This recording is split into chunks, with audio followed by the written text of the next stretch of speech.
Praise the Lord. Praise the Lord. Praise the Lord. ಪಿತನಿಗೂ ಸುತನಿಗೂ ಮತ್ತು ಪವಿತ್ರ ಆತ್ಮರಿಗೂ ಮಹಿಮೆಯಾಗಲಿ.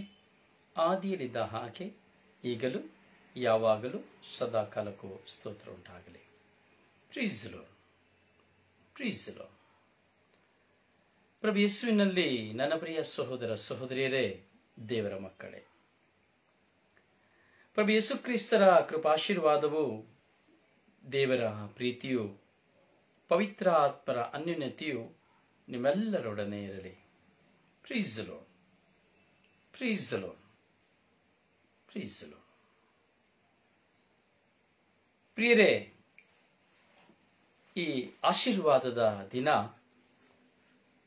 ಈ ಒಂದು ಅನುಗ್ರಹ ಭರಿತವಾದಂತಹ ಈ ದಿನ, ನಾವೆಲ್ಲರೂ ಈ ಮಧ್ಯಾಹ್ನ 3:30 ಗಂಟೆಯಲ್ಲಿ ಸ್ವರ್ಗೀಯ ಯಾತ್ರೆಯ ಸ್ವರ್ಗೀಯ ಮನ ಶುಶ್ರೂಷೆಯಲ್ಲಿ ನಾವು ಒಂದಾಗ್ತಾ ಇದ್ದೇವೆ. ಯೇಸು ಕ್ರಿಸ್ತರು, ಯೇಸು ಸ್ವಾಮಿ ನಮಗಾಗಿ ಶಿಲುಬೆಯಲ್ಲಿ ಪ್ರಾಣತ್ಯಾಗ ಮಾಡಿದರು. ಯೇಸು ಸ್ವಾಮಿ ನಮಗಾಗಿ ಶಿಲುಬೆಯಲ್ಲಿ ಪ್ರಾಣತ್ಯಾಗ ಮಾಡಿದರು. ಪ್ರಭು ಯೇಸು ಸ್ವಾಮಿ ನಮಗಾಗಿ ಈ ಶಿಲುಬೆಯಲ್ಲಿ ಪ್ರಾಣತ್ಯಾಗ ಮಾಡಿದ್ದು ನಮ್ಮೆಲ್ಲರ ಪಾಪ ಪರಿಹಾರಕ್ಕಾಗಿ ಹಾಗೂ ಶಾಪ ವಿಮೋಚನೆಗಾಗಿ. ಪ್ರಭು ಯೇಸು ಸ್ವಾಮಿ ಈ ಲೋಕಕ್ಕೆ ಬಂದರು, ಈ ಲೋಕದಲ್ಲಿ ಜೀವಿಸಿದರು, ಸಂಪೂರ್ಣ ಮನುಷ್ಯರಾಗಿ, ಯಾವ ವ್ಯತ್ಯಾಸವಿಲ್ಲದ ಮನುಷ್ಯರಾಗಿ ಈ ಲೋಕದಲ್ಲಿ ಜೀವಿಸಿದರು. ಮನುಷ್ಯನ ಮರಣದಂತೆಯೇ ಯೇಸು ಸ್ವಾಮಿ ಸಹ ಮರಣ ಹೊಂದಿದರು. ಅಂದ್ರೆ ಮನುಷ್ಯನಾಗಿ ಹುಟ್ಟಿ ಬಂದಂತಹ ಪ್ರಭು ಯೇಸು ಮನುಷ್ಯರಾಗಿ ಸಂಪೂರ್ಣವಾಗಿ ಮರಣ ಹೊಂದಿದರು. ಆದರೆ ದೈವತ್ವವನ್ನು ಅವರು ಪಡೆದುಕೊಂಡ ಕಾರಣ ಅವರ ದೇಹವು ಕೊಳೆಯದೆ ಅವರು ಸ್ವರ್ಗಾರೋಹಣರಾದರು. Praise the Lord. Praise the Lord. Praise the Lord. ಹೌದು ನನ್ನ ಸಹೋದರನೇ, ಸಹೋದರಿಯೇ, ನಾವು ಈ ದಿನಗಳಲ್ಲಿ ಪ್ರಕಟಣಾ ಗ್ರಂಥವನ್ನ ನಾವು ಧ್ಯಾನಿಸ್ತಾ ಇದ್ದೇವೆ. ಈ ಪ್ರಕಟಣಾ ಗ್ರಂಥದ ಪ್ರತಿಯೊಂದು ನಿದರ್ಶನಗಳು, ಪ್ರತಿಯೊಂದು ವಾಕ್ಯಗಳು ಮನುಷ್ಯರಾಗಿರುವಂತಹ ಪ್ರತಿಯೊಬ್ಬರಿಗೂ ಒಂದು ವಿಸ್ಮಯವನ್ನ ತರುತ್ತದೆ. ನಾವು ಧ್ಯಾನಿಸಿದೆವು, ಕಳೆದ 7 ಮುದ್ರೆಗಳನ್ನು ಕುರಿತು ನಾವು ಈವರೆಗೆ ಧ್ಯಾನಿಸಿದೆವು. ಕೊನೆಯ ಮುದ್ರೆಯೊಂದು ನಾನು ಧ್ಯಾನಿಸಬೇಕಾಗಿದೆ. ಪ್ರಿಯರೇ, ಈಗ ನಾವು ಧ್ಯಾನಿಸಲಿಕ್ಕೆ ಹೋಗುವಂತಹ ಘಟನೆಗಳು, ವಿಷಯಗಳು, ಅಂದರೆ ಪ್ರಕಟಣಾ ಗ್ರಂಥದ 8ನೇ ಅಧ್ಯಾಯದ ಪ್ರವೇಶದ ಈ ವಾಕ್ಯಗಳು ಅತೀವ ವಿಸ್ಮಯಕಾರಿಯಾದಂಥದ್ದು. ಹೀಗೂ ಉಂಟೆ ಎಂಬುವಂತಹ ಒಂದು ಪ್ರಶ್ನೆ ಹಾಗೂ ಒಂದು ಅನುಭವ, ವಿಚಿತ್ರ ವಿಸ್ಮಯಗಳ ಅನುಭವ ನಮಗಾಗುವುದುಂಟು. ಇದು ಸತ್ಯವೋ ಅಥವಾ ನಮಗೆ ಗೊತ್ತಿಲ್ಲ. ಈ ವಾಕ್ಯಗಳು ನಮ್ಮ ಮುಂದೆ, ಪ್ರಕಟಣಾ ಗ್ರಂಥದ ಈ ವಾಕ್ಯಗಳು ಬೈಬಲ್ ಶ್ರೀಪುಟದ ಕೊನೆಯ ಭಾಗದ ಒಂದು ಪುಸ್ತಕವಾಗಿದೆ. ಇದರ ಹೆಸರನ್ನೇ ಪ್ರಕಟಣೆ, ರೆವಲ್ಯೂಷನ್, ಪ್ರಕಟಣೆ. ಈ ರೆವಲ್ಯೂಷನ್ನ ಬಗ್ಗೆ ಎಲ್ಲಿಯೂ, ಯಾವ ವಿಧದಲ್ಲಿಯೂ ಬೈಬಲ್ ಅನ್ನ ಬಿಟ್ಟರೆ ಬೇರೆ ಎಲ್ಲಿಯೂ ಉಲ್ಲೇಖಗಳನ್ನು ನಾವು ಕಾಣಲಿಕ್ಕೆ ಸಾಧ್ಯವಿಲ್ಲ. ಪವಿತ್ರ ಗ್ರಂಥದಲ್ಲಿ ಕೆಲವು ಕಡೆ ಮಾತ್ರ ಯೇಸು ಸ್ವಾಮಿಯು ಸಿಂಹಾಸನರೂಢರಾಗಿರುವಂಥದ್ದನ್ನ ಹಾಗೂ ಯೇಸು ಸ್ವಾಮಿಯನ್ನು ಕುರಿತಾದಂತಹ ಆ ಸೌಂದರ್ಯವನ್ನ ನಾವು ಪ್ರಕಟಿಸಿರುವುದನ್ನ ಮಾತ್ರ ನಾವು ದಾನಿಯೇಲನ ಪುಸ್ತಕದಲ್ಲಿ ನಾವು ನೋಡ್ತೇವೆ. ಹಾಗೂ ಇನ್ನಿತರ ಸಣ್ಣ ಪುಟ್ಟ ಉಲ್ಲೇಖಗಳನ್ನ ನಾವು ನೋಡ್ತೇವೆ. ಸೊ ಇದನ್ನ ನೋಡ್ಬೇಕಾದ್ರೆ ಮನಸ್ಸಿನಲ್ಲಿ ಬರ್ಬೋದು ಒಂದು ಪಕ್ಷ ಡಬ್ಬಿಂಗ್ ಎಂಬುದಾಗಿ. ಈಗ ಇದೇ ವಾಕ್ಯಗಳು ದಾನಿಯೇಲನ ಪುಸ್ತಕದಲ್ಲಿ ಬರೆದಿರುವಾಗ, ದಾನಿಯೇಲನ ಪುಸ್ತಕದಲ್ಲಿ ಧರ್ಮಶಾಸ್ತ್ರದಲ್ಲಿ ಇರುವಂತದನ್ನ ತೆಗೆದು ಇಲ್ಲಿ ಪ್ಯಾಚ್ ಮಾಡಲಾಗಿದೆಯಾ ಅದು ನಮಗೆ ಗೊತ್ತಿಲ್ಲ. ನಾನು ನೇರವಾಗಿ ಹೇಳ್ತಾ ಇದ್ದೇನೆ, ಯಾಕಂದ್ರೆ ಬೈಬಲ್ ನಮ್ಮ ಮುಂದೆ ಇದೆ. ಕೆಲವು ವಿಷಯಗಳನ್ನ ನಾವು ಗಣನೆಗೆ ತೆಗೆದುಕೊಳ್ಬೇಕು ಅಷ್ಟೇ. ಇಲ್ಲಿ ಈ ವಿಷಯಗಳು ನಮಗೆ ವಾದ ಮಾಡುವುದಕ್ಕಾಗಿ, ವಿವಾದ ಮಾಡುವುದಕ್ಕಾಗಿ ಅಲ್ಲ. ಯಾಕೆಂದ್ರೆ ನಾವು ಧ್ಯಾನಿಸ್ತಾ ಇರುವುದು ಪವಿತ್ರ ಗ್ರಂಥವನ್ನು ಧ್ಯಾನಿಸ್ತಾ ಇದ್ದೇವೆ. ಆದ್ದರಿಂದ ಹಳೆಯ ಒಡಂಬಡಿಕೆಯಲ್ಲಿ ಹಳೆಯ ಧರ್ಮಶಾಸ್ತ್ರದಲ್ಲಿ ಇದ್ದಂಥವುಗಳ ಕೆಲವು ವಿಷಯಗಳೆಲ್ಲವೂ ಈ ಪ್ರಕಟಣಾ ಗ್ರಂಥದಲ್ಲಿ ಉಲ್ಲೇಖವಾಗ್ತದೆ. ಈ ಪ್ರಕಟಣಾ ಗ್ರಂಥದಲ್ಲಿ ಉಲ್ಲೇಖವಾಗಿರುವುದು ಆದಿಕಾಂಡದಲ್ಲಿ, ಅಂದರೆ ಹಳೆಯ ಒಡಂಬಡಿಕೆಯಲ್ಲಿ ಇದೆ ಎಂಬುದಲ್ಲ, ಹಳೆಯ ಒಡಂಬಡಿಕೆಯಲ್ಲಿ ಇರುವಂತಹ ಕೆಲವು ಉಲ್ಲೇಖಗಳೆಲ್ಲವೂ ಈ ಪ್ರಕಟಣಾ ಗ್ರಂಥದಲ್ಲಿ ಇದೆ. ಯಾಕೆಂದ್ರೆ ಈ ಪ್ರಕಟಣಾ ಗ್ರಂಥ ಹಳೆಯ ಒಡಂಬಡಿಕೆಯ ತದನಂತರ ಬರೆಯಲ್ಪಟ್ಟಂತಹ ಕೊನೆಯ ಪುಸ್ತಕ. ಸರಿಯಾಗಿ ಅರ್ಥ ಮಾಡ್ಕೊಳ್ಬೇಕು. ಈ ಸತ್ಯವನ್ನು ನಾನು ನಿಮಗೆ ಬಿಡಿಸಿ ಹೇಳ್ತಾ ಇದ್ದೇನೆ. ಈ ವಾಸ್ತವಿಕ ಪ್ರಪಂಚದಲ್ಲಿ ನಮ್ಮ ಮುಂದೆ ನಡೆಯುತ್ತಿರುವಂತಹ ಅನೇಕ ಘಟನೆಗಳು ವಿಸ್ಮಯಕಾರಿಯಾದಂತಹ ಘಟನೆಗಳು. ಯಾಕೆಂದ್ರೆ ನಾವು ಪ್ರಕಟಣಾ ಗ್ರಂಥದಲ್ಲಿ ನಾವು ಧ್ಯಾನಿಸ್ತೇವೆ, ಮಳೆಯನ್ನು ಕುರಿತು ಧ್ಯಾನಿಸ್ತೇವೆ, ಬಿಸಿಲನ್ನು ಕುರಿತು ಧ್ಯಾನಿಸ್ತೇವೆ, ವಿಷವನ್ನು ಕುರಿತು ಧ್ಯಾನಿಸ್ತೇವೆ, ಭೂಕಂಪವನ್ನು ಕುರಿತು ಧ್ಯಾನಿಸ್ತೇವೆ, ಅಗ್ನಿ ಪ್ರಳಯವನ್ನು ಕುರಿತು ಧ್ಯಾನಿಸ್ತೇವೆ, ರೋಗಗಳನ್ನು ಕುರಿತು ಧ್ಯಾನಿಸ್ತೇವೆ, ಚಿಟ್ಟೆಗಳನ್ನು ಕುರಿತು ಧ್ಯಾನಿಸ್ತೇವೆ, ಬೆಂಕಿಯನ್ನು ಕುರಿತು ಧ್ಯಾನಿಸ್ತೇವೆ. ಹಲವಾರು ವಿಧದಲ್ಲಿ ಹಲವಾರು ಸಂಕೇತಗಳ ನಿಮಿತ್ತವಾಗಿ ಹಲವಾರು ವಿಷಯಗಳನ್ನ ನಾವು ಈ ಪ್ರಕಟಣಾ ಗ್ರಂಥದಲ್ಲಿ ಧ್ಯಾನಿಸ್ತೇವೆ.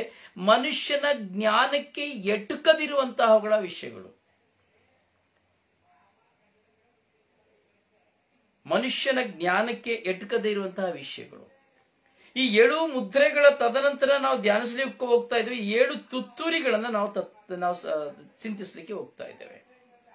ಈ 7 ಮುದ್ರೆಗಳಲ್ಲಿ ಬಂದಂತಹ ವಿಸ್ಮಯಕಾರಿಯಾದ ವಿಷಯಗಳು ಹಾಗೂ ಈ 7 ತುತ್ತೂರಿಗಳಲ್ಲಿ ಬರುವಂತಹ ವಿಸ್ಮಯಕಾರಿಯಾದಂತಹ ವಿಷಯಗಳು ನಾವು ಅತಿ ಹೆಚ್ಚಾಗಿ ಏನು ಟೆನ್ಷನ್ ಮಾಡ್ಕೊಳ್ಳೋದು ಬೇಕಾಗಿಲ್ಲ.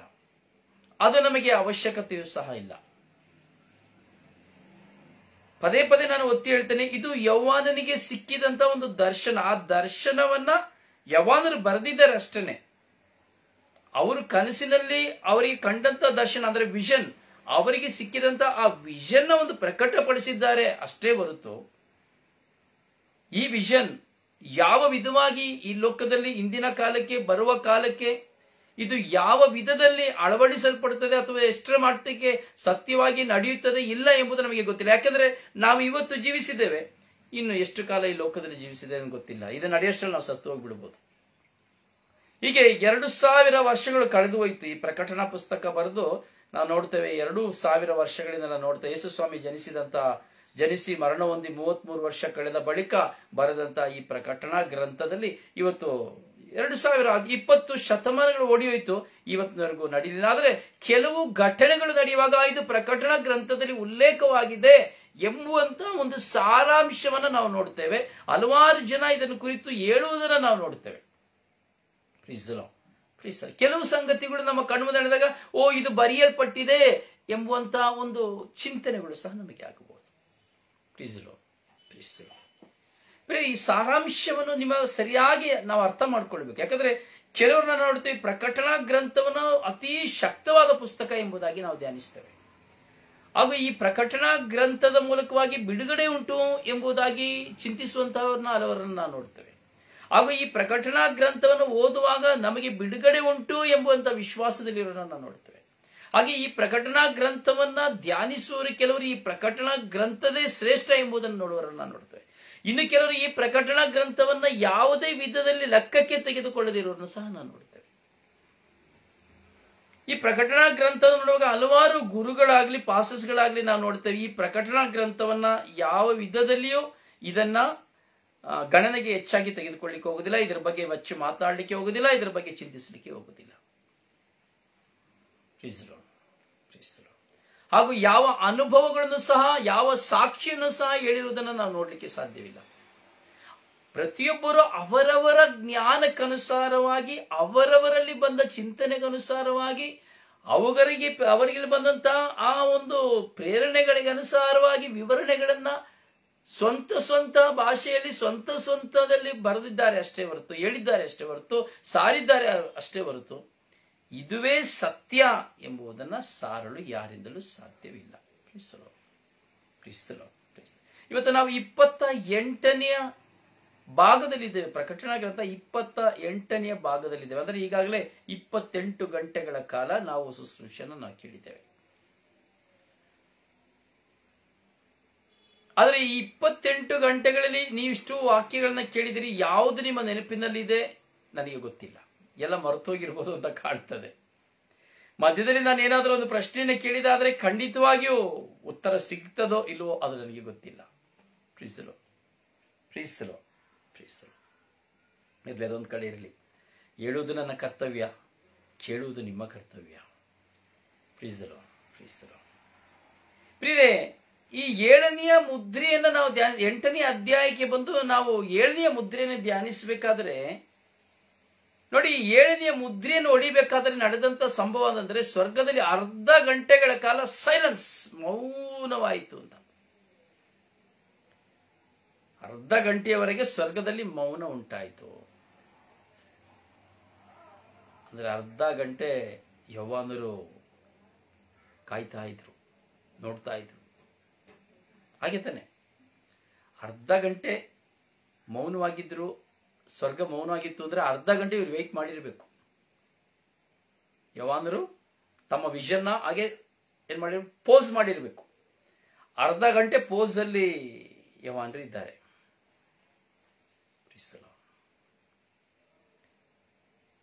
ಅದಾದ ಬಳಿಕ ಆ ದೇವರ ಸಾನ್ನಿಧ್ಯದಲ್ಲಿ ನಿಂತಿದ್ದಂತ 7 ದೇವದೂತರನ್ನ ಈ ಯವಾನರು ಕಾಣ್ತಾರೆ. ನಾನು ಕಾಣ್ತಾ ಇಲ್ಲ, ಯವಾನರು ಕಾಣ್ತಾರೆ. ಅವರಿಗೆ 7 ತುತ್ತೂರಿಗಳನ್ನ ಅವರಿಗೆ ಕೊಡಲಾಗುತ್ತದೆ. ಕೊಂಬುಗಳನ್ನ, ತುತ್ತೂರಿಗಳನ್ನ ಅವರಿಗೆ ಕೊಡಲಾಗ್ತದೆ. 7 ಜನರಿಗೆ 7 ತುತ್ತೂರಿಯನ್ನು ಕೊಡಕ್ಕೆ ಬರ್ತದೆ.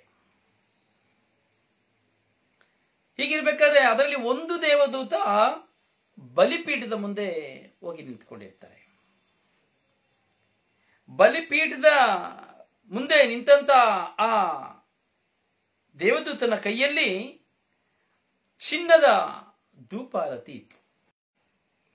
7 ದೇವರ ಸನ್ನಿಧಿಗೆ ತೆಗೆದುಕೊಂಡು ಹೋಗುವುದಕ್ಕಾಗಿ ಒಂದು ದೇವದೂತರು ಆಯ್ಕೆಯಾಗಿದ್ದಾರೆ ಎಂಬುದಾಗಿ ಈ ಪ್ರಕಟಣಾ ಗ್ರಂಥದ 8ನೇ ಅಧ್ಯಾಯದ 3ನೇ ವಾಕ್ಯದಲ್ಲಿ ನಾವು ಧ್ಯಾನಿಸಬಹುದು. 3-4 ವಾಕ್ಯಗಳಲ್ಲಿ ಪ್ರಕಟಣಾ ಗ್ರಂಥ 8ನೇ ಅಧ್ಯಾಯ 3-4 ವಾಕ್ಯದಲ್ಲಿ ನಾವು ಧ್ಯಾನಿಸ್ತೇವೆ. ಅಂದ್ರೆ ಇಲ್ಲಿ ಒಂದು ದೇವದೂತರು ದೇವ ಜನರೆಲ್ಲರ ವಿಶ್ವಾಸಿಗಳ ಎಲ್ಲಾ ಪ್ರಾರ್ಥನೆಯನ್ನು ದೇವರಿಗೆ ಸಮರ್ಪಿಸುವಾಗ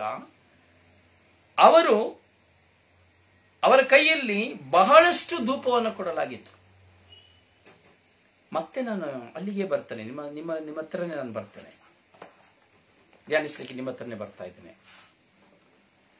ಪ್ರಿಯರೇ, ಅದು ಹೇಗಿತ್ತು ಎಂದು ಹೇಳುವುದಾದರೆ ನೋಡಿ, ಇಲ್ಲಿ ಪ್ರೀಸಲು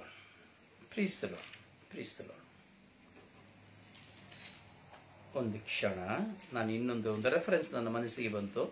ಆ ರೆಫರೆನ್ಸ್ ನಾನು ನೋಡ್ತಾ ಇದ್ದೇನೆ.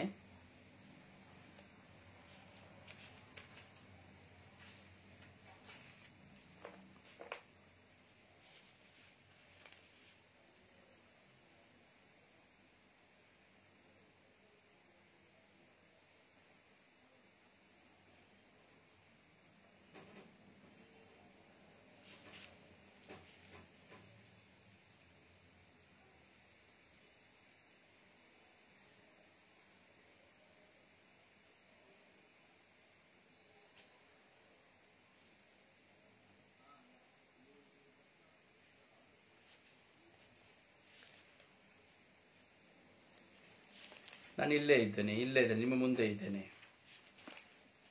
ಒಂದು ಗೌಪ್ಯವಾದ ವಿಷಯವನ್ನು ನಿಮ್ಮ ಮುಂದೆ ನಾನು ಇಡ್ತಾ ಇದ್ದೇನೆ ಅಷ್ಟೇ, ಇನ್ನೇನಿಲ್ಲ. ಆ ಒಂದು ನನಗೆ ಬಂದಂತಹ ಚಿಂತನೆಯನ್ನು ನಿಮ್ಮ ಮುಂದೆ ಇಡ್ಲಿಕ್ಕೆ ನಾನು ಪ್ರಯತ್ನ ಪಡ್ತಾ ಇದ್ದೇನೆ.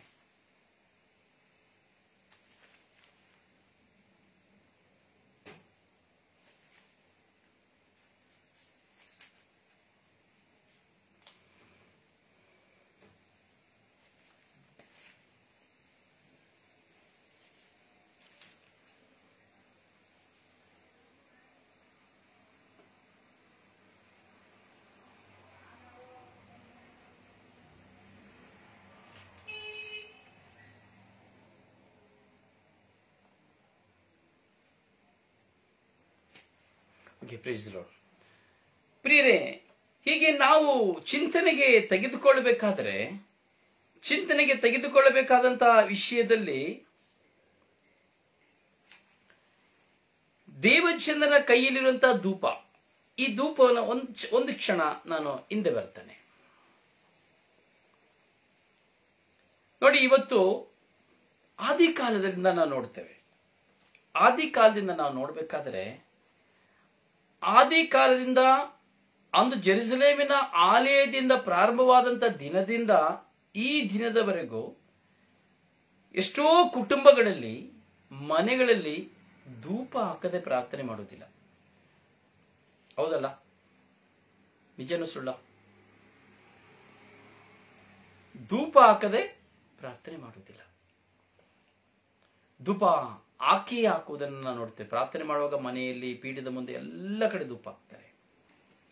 ಹಾಗೆ ಬಲಿ ಪೂಜೆಯನ್ನು ಸಮರ್ಪಿಸುವಾಗ ನಾವು ಭಾನುವಾರದಲ್ಲಿ ನಾವು ನೋಡುತ್ತೇವೆ, ಧೂಪವನ್ನು ಹಾಕಿಯೇ ಬಲಿ ಪೂಜೆಯನ್ನು ಪ್ರಾರಂಭಿಸುವಂಥದ್ದು. ಎರಡನೆಯದು, ನಾವು ಶುಭ ಸಂದೇಶವನ್ನು ಓದುವಾಗ ನಾವು ನೋಡುತ್ತೇವೆ, ಧೂಪವನ್ನು ಹಾಕಿಯೇ ದೇವರ ವಾಕ್ಯವಾದ ಶುಭ ಸಂದೇಶವನ್ನು ಓದುವಂಥದ್ದು. ಮೂರನೇದಾಗಿ ನಾವು ನೋಡ್ತೇವೆ, ಧೂಪವನ್ನು ಹಾಕಿಯೇ ಪವಿತ್ರ ಬಲಿಪೂಜೆಯಲ್ಲಿ ಪವಿತ್ರ ಕಾಣಿಕೆಗಳನ್ನ ದೇವರಿಗೆ ಸಮರ್ಪಿಸುವಂಥದ್ದು. ಹಾಗೆ ಮತ್ತೊಮ್ಮೆ ನಾವು ನೋಡ್ತೇವೆ, ಒಂದು ರೊಟ್ಟಿ, ಒಂದು ದ್ರಾಕ್ಷರಸವನ್ನ ಎತ್ತಿ ಹಿಡಿದು ಯೇಸುವಿಗೆ ಸಮರ್ಪಿಸುವಾಗ ಧೂಪ ಹಾಕಿಯೇ ನಾವು ಆ ಒಂದು ಪ್ರಾರ್ಥನೆಯನ್ನು ಮಾಡುವಂಥದ್ದನ್ನು ನಾವು ನೋಡ್ತೇವೆ. ನೋಡಿ, ವಿಶಿಷ್ಟತೆಗಳು, ಧೂಪದ ವಿಶಿಷ್ಟತೆಗಳು. ಹೀಗೆ ಪ್ರತಿಯೊಬ್ಬರು ಪ್ರಾರ್ಥನೆ ಮಾಡುವಾಗ ಮನೆಯಲ್ಲಿ ಧೂಪ, ಇವತ್ತೆಲ್ಲ ಆರ್ಟಿಫಿಷಿಯಲ್ ಧೂಪ ಬಂದ್ಬಿಡ್ತು, ತಗೊಂಡೋಗೋದು ಒಂದು ಹತ್ತಿಸಿ ಧೂಪ ಹಾಕೋದನ್ನ ನೋಡ್ತೇವೆ. ಆದರೆ ಆದಿ ಕಾಲದಿಂದ ಬಂದದ್ದು ಧೂಪ ಅಂದ್ರೆ ಬೆಂಕಿ ಮಾಡಿ, ಬೆಂಕಿ ಕೆಂಡದಲ್ಲಿ ಧೂಪವನ್ನು ಹಾಕ್ತಾ ಇದ್ರು. ಧೂಪ ಅಂದ್ರೆ ಸಾಂಬ್ರಾಣಿ, ಗೊತ್ತಲ್ಲ? ಧೂಪ ಅಂದ್ರೆ ಸಾಂಬ್ರಾಣಿ. ಹೀಗೆ ಧೂಪವನ್ನು ಹಾಕಿ, ಧೂಪದ ಸಾಂಬ್ರಾಣಿಯನ್ನು ಹಾಕಿ ಪ್ರಾರ್ಥನೆಯನ್ನು ಮಾಡ್ತಾ ಇದ್ದಿದ್ದನ್ನು ನಾವು ನೋಡ್ತೇವೆ. ಪ್ರಿಯರೇ, ಹಾಗೆ ಇವತ್ತಿನ ಈ ಒಂದು ಧ್ಯಾನವನ್ನು ನಾವು ಧ್ಯಾನಿಸಬೇಕಾದ್ರೆ, ಈ ಧ್ಯಾನದಲ್ಲಿ ನಾವು ಕಾಣುವುದಂತಹ ವಿಷಯವನ್ನು ನಾವು ನೋಡೋದಾದ್ರೆ, ಇಲ್ಲಿ ಒಬ್ಬ ದೇವದೂತನ ಕೈಯಲ್ಲಿ ತುಂಬಾ ಬಹಳವಾಗಿ, ವಾಕ್ಯ ಹೇಳ್ತದೆ, ಬಹಳವಾದ ಧೂಪವನ್ನು ಕೊಡಲಾಗಿತ್ತು ಎಂಬುದಾಗಿ.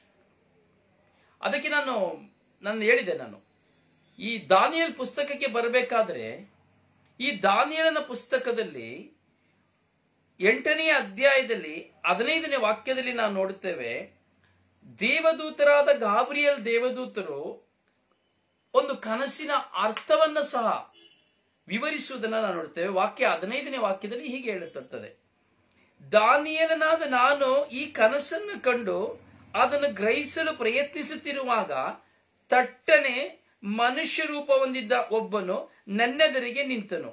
ಆಗ ಗಾಬ್ರಿಯೇಲನೇ, ಕನಸಿನ ಅರ್ಥವನ್ನು ಇವನಿಗೆ ತಿಳಿಯಪಡಿಸು ಎಂದು ಮನುಷ್ಯ ಧ್ವನಿಯಿಂದ ಒಂದು ವಾಣಿ ಊಲಾ ಕಾಲುವೆಯ ನಡುವೆ ನನಗೆ ಕೇಳಿಸಿತು. ನೋಡಿ, ವಾಕ್ಯವನ್ನ ವಿವರಿಸಲಿಕ್ಕೆ, ಒಂದು ಕನಸಿನ ಅರ್ಥವನ್ನ ವಿವರಿಸಲಿಕ್ಕೆ, ಕನಸಿನ ಅರ್ಥ, ಕನಸು ಎಲ್ಲಿಂದ ಬರ್ತದೆ? ದೇವರಿಂದ ಬರ್ತದೆ. ಈ ಕನಸಿನ ಅರ್ಥವನ್ನ ತಿಳಿಯಪಡಿಸುವುದಕ್ಕೆ, ಆ ಕನಸಿನ ಅರ್ಥವನ್ನ ರವಾನೆ ಮಾಡುವುದು, ಸ್ವರ್ಗದಿಂದ ರವಾನೆ ಮಾಡುವುದು ಮನುಷ್ಯನಿಗೆ ಅರ್ಥ ತಿಳಿಯದೇ ಇರಬೇಕಾದ್ರೆ ದೇವದೂತರೇ. ಪ್ರವಾದನೆಗಳನ್ನ ಹೊರಪಡಿಸ್ತಾ ಇದ್ದುದು ದೇವದೂತರುಗಳು. ಅರ್ಥ ಆಯ್ತಾ?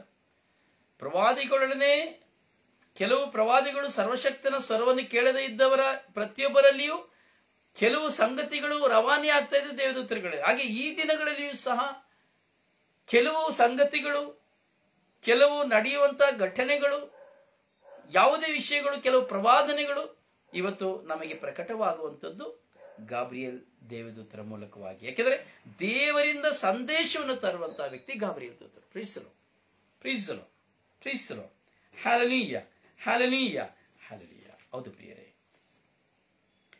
ಕಾರಣ ನಾವು ದೇವರ ವಾಕ್ಯನ ನಾವು ಮಾಡ್ತಾ ಇದ್ದೇವೆ, ಸಾರ್ತಾ ಇದ್ದೇವೆ, ಹಾಗೂ ದೇವರ ವಾಕ್ಯವನ್ನು ನಾವು ಧ್ಯಾನಿಸ್ತಾ ಇದ್ದೇವೆ. ದಾನಿಯೇಲನ ನೋಡಬೇಕಾದ್ರೆ ದಾನಿಯೇಲನ ಪ್ರಾರ್ಥನೆಯನ್ನ ತುಂಬಾ ಸುಂದರವಾಗಿ ವಿವರಿಸುವುದನ್ನು ನಾವು ನೋಡ್ತೇವೆ. ಕಾರಣ ದಾನಿಯೇಲನು ದೇವರ ಮುಂದೆ ಇಟ್ಟಂತ ಆ ವಿಶ್ವಾಸ, ದೇವರ ಮುಂದೆ ಇಟ್ಟಂತ ಆ ಪ್ರೀತಿ, ಆ ದೇವರ ಮುಂದೆ ಇಟ್ಟಂತ ಅವನ ಭಯಭಕ್ತಿ ತುಂಬಾ ಅತ್ಯಮೂಲ್ಯವಾಗಿತ್ತು. ತುಂಬಾ ಅತ್ಯಮೂಲ್ಯವಾಗಿತ್ತು. ಅದರಿಂದ ಪ್ರಿಯರೇ, ದಾನಿಯೇಲನ ಪುಸ್ತಕದಲ್ಲಿ ನಾವು ಈ ಪ್ರಾರ್ಥನೆಯನ್ನು ಕುರಿತು 3-4 ಉಲ್ಲೇಖಗಳನ್ನು ನಾವು ನೋಡಲಿಕ್ಕೆ ಸಾಧ್ಯ.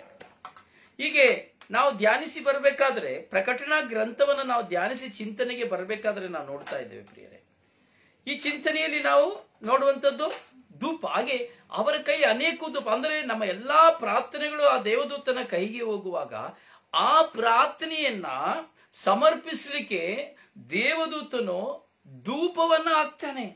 ಆ ದೇವರ ಮುಂದೆ ನಿಂತು ಪ್ರತಿಯೊಬ್ಬರ ಪ್ರಾರ್ಥನೆಯನ್ನು ಸಮರ್ಪಿಸುತ್ತಾನೆ. ಪ್ರತಿಯೊಬ್ಬರ ಪ್ರಾರ್ಥನೆಯನ್ನು ಸಮರ್ಪಿಸುವಾಗ ಆ ದೇವದೂತರು ಅವರ ಕೈಲಿರುವಂತಹ ಬಹಳಷ್ಟು ಧೂಪವನ್ನ ಬೆಂಕಿಗೆ ಹಾಕಿ ದೇವರನ್ನ ಅವರು ಮಹಿಮೆ ಪಡಿಸ್ತಾರೆ. ಪ್ರೀಸ್ತರು ಪ್ರೀಸ್ತರು ಪ್ರೀಸ್ತರು. ಏನ್ ಬ್ರದರ್, ಏನನ್ನು ಹೇಳ್ತಾ ಇದ್ರಲ್ಲ? ಹಾಗಾದ್ರೆ ನಾವು ಮಾಡೋ ಪ್ರಾರ್ಥನೆ ನೇರವಾಗಿ ದೇವರ ಹತ್ರ ಹೋಗೋದಿಲ್ವಾ? ಹೌದು, ದೇವರ ಹತ್ರ ಹೋಗ್ತದೆ. ಆದರೆ ಇಲ್ಲಿ ವಾಕ್ಯ ಹೇಳ್ತಾ ಇದೆ, ಸೊ ಸಮಥಿಂಗ್ ಸ್ಪೆಷಲ್. ಆದರೆ ನಾವು ಮಾಡುವ ಪ್ರತಿಯೊಂದು ಪ್ರಾರ್ಥನೆ ದೇವರಿಗೆ ಕೇಳಲ್ಪಡುತ್ತದೆ.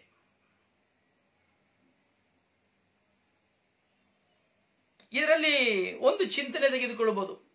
ಒಂದು ಚಿಕ್ಕ ಒಂದು ಚಿಂತನೆ ನಿಮ್ಮ ಮುಂದೆ ನಾನು ಇಡ್ತೇನೆ. ಒಂದು ಕೈಯಿಂದ ಒಂದು ಕೈಗೆ ಕೊಟ್ಟು ಟ್ರಾನ್ಸ್ಫರ್ ಆಗೋದು. ಈಗ ನಾನೀಗ ಒಂದು ಅಧಿಕಾರಿಯನ್ನು ನೋಡ್ಲಿಕ್ಕೆ ಹೋಗ್ತೇವೆ, ಹೌದಲ್ಲ? ನೇರವಾಗಿ ಒಂದು IAS ಆಫೀಸರ್ನ ನೋಡಿ ಹೋಗ್ಬೇಕು ಅಂದ್ರೆ ನಾವು ನೇರವಾಗಿ ಹೋಗ್ಲಿಕ್ಕೆ ಆಗುದಿಲ್ಲ. ಫಸ್ಟ್ ಅಪಾಯಿಂಟ್ಮೆಂಟ್ ತಗೊಳ್ಬೇಕು. ನಮ್ಮನ್ನ ಪರಿಶೋಧಿಸ್ಕೊಳ್ಬೇಕು. ಸೊ ಏನ್ ಲೆಟರ್ ಇದೆ, ರೆಕಮೆಂಡೇಶನ್ ಲೆಟರ್ ತಗೊಳ್ಬೇಕು. ಬಾಗಿಲ ಹತ್ರ ಹೋಗ್ಬೇಕಾದ್ರೆ ಪಿಯೋನ್ ಇರ್ತಾನೆ, ಪಿಯೋನ ನೋಡ್ಬೇಕು. ಆ ಪಿಯೋನ್ ಹೋಗಿ ಅಲ್ಲಿ ತಿಳಿಸ್ತಾನೆ, ಇಂಥವ್ರು ಬಂದಿದ್ದಾರೆ ಎಂಬ ಒಂದು ಚಾರ್ಟ್ನ ಕೊಡ್ತಾರೆ. ಸೊ ಅದನ್ನ ಪರಿಗಣಿಸಿ ತದನಂತರ ಅವರಿಗೆ ಅನುಮತಿಯನ್ನು ಕೊಡಬೇಕಾದ್ರೆ ಈ IAS ಆಫೀಸರ್ನ ಹೋಗಿ ನೋಡ್ಲಿಕ್ಕೆ ಅನುಮತಿ ಸಿಗ್ತದೆ.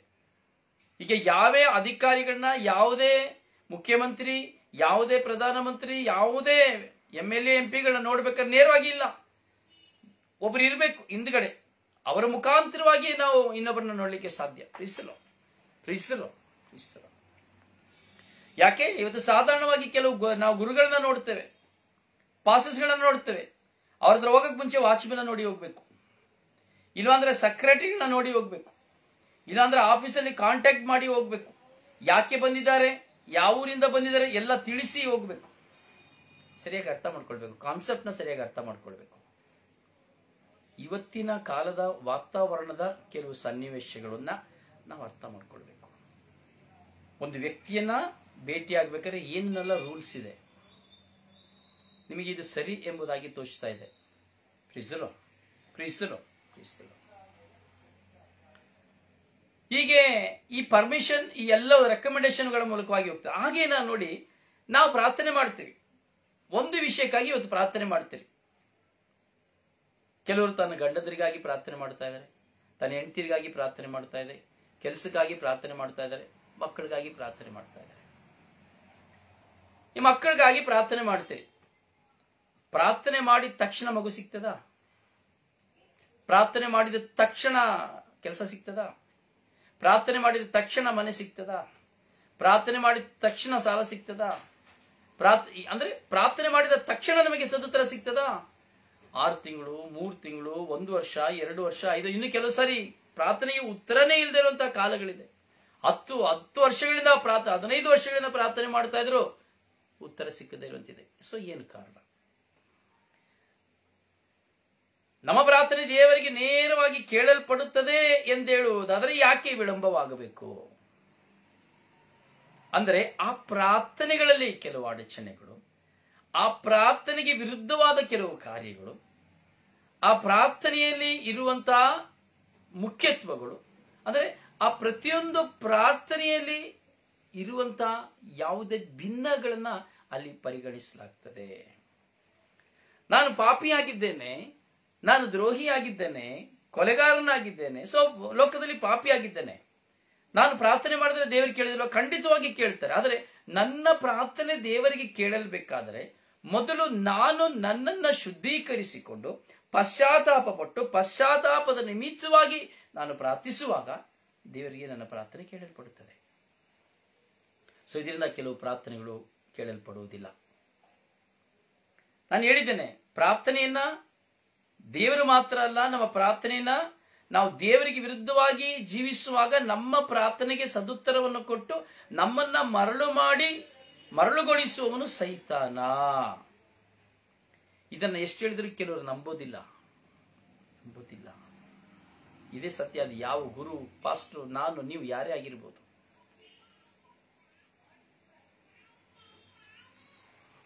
ಯಾರು ನಂಬೋದಿಲ್ಲ.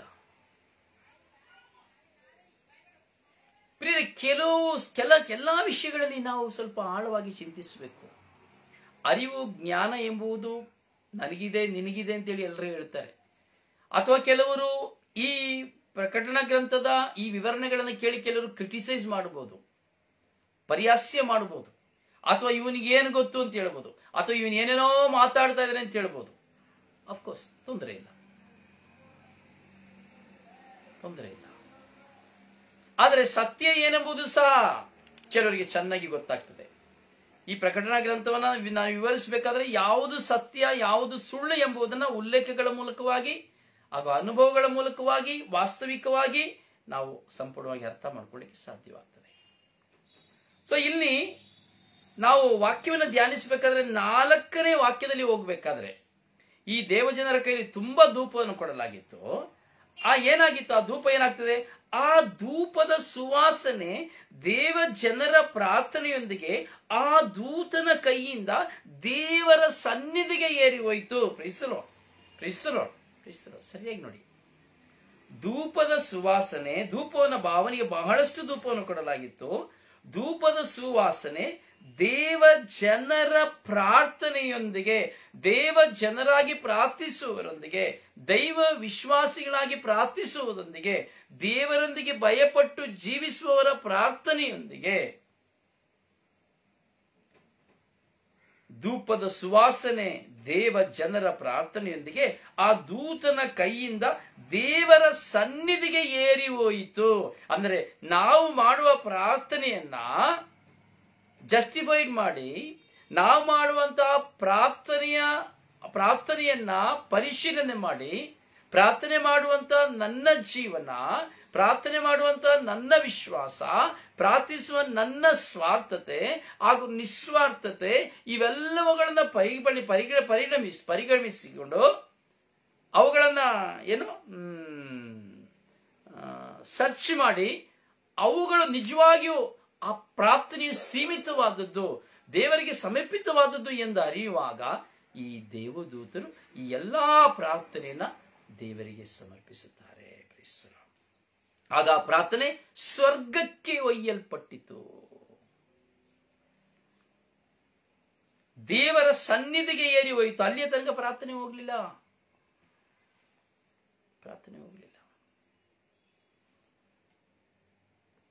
ನಿಮಗೆ ಕನ್ಫ್ಯೂಸ್ ಆಗ್ತಾ ಇದೆಯಾ ಏನು ನನಗೆ ಗೊತ್ತಿಲ್ಲ. ತುಂಬಾ ಸರಳವಾಗಿ ಮಾತನಾಡಲಿಕ್ಕೆ ಪವಿತ್ರಾತ್ಮ ನನಗೆ ಸಹಾಯ ಮಾಡ್ತಾ ಇದ್ದಾರೆ. ಇವತ್ತು ಈ ಸೆಷನ್ ನಾನು ಪ್ರಾರಂಭ ಮಾಡಬೇಕು ಅಂತ ಹೊರಟಾಗ ಇನ್ನು 30 ಸೆಕೆಂಡ್ ಇರುವಾಗ ನನ್ನ ಮನಸ್ಸಲ್ಲಿ ಬಂತು, ಇವತ್ತು ಇದನ್ನ ಡ್ರಾಪ್ ಮಾಡಿಬಿಡೋಣ, ನನಗೆ ಇದನ್ನು ವಿವರಣೆ ಕೊಡ್ಲಿಕ್ಕೆ ಆಗೋದಿಲ್ಲ ಎಂಬುದಾಗಿ ಎಣಿಸಿ 30 ಸೆಕೆಂಡಲ್ಲಿ ನಾನು ತೀರ್ಮಾನ ಮಾಡಿದೆ. ಆದರೆ 30 ಸೆಕೆಂಡ್ಗೆ ಮುಂಚೆ ನಾನು ತೀರ್ಮಾನ ಮಾಡಿದೆ. ನಾನು 1 ಸೆಕೆಂಡ್ ನನ್ನ ಮನಸ್ಸು ಹೇಳಿತು, ನೀನು ಪ್ರಾರಂಭಿಸು ಎಂಬುದಾಗಿ. 1 ಸೆಕೆಂಡ್, 30 ಸೆಕೆಂಡ್ಗೆ ಮುಂಚೆ ಬೇರೆ ಸೆಷನ್ ಅನ್ನು ತೆಗೆದುಕೊಳ್ಳಬೇಕು ಎಂಬುದಾಗಿ ಚಿಂತಿಸಿದೆ.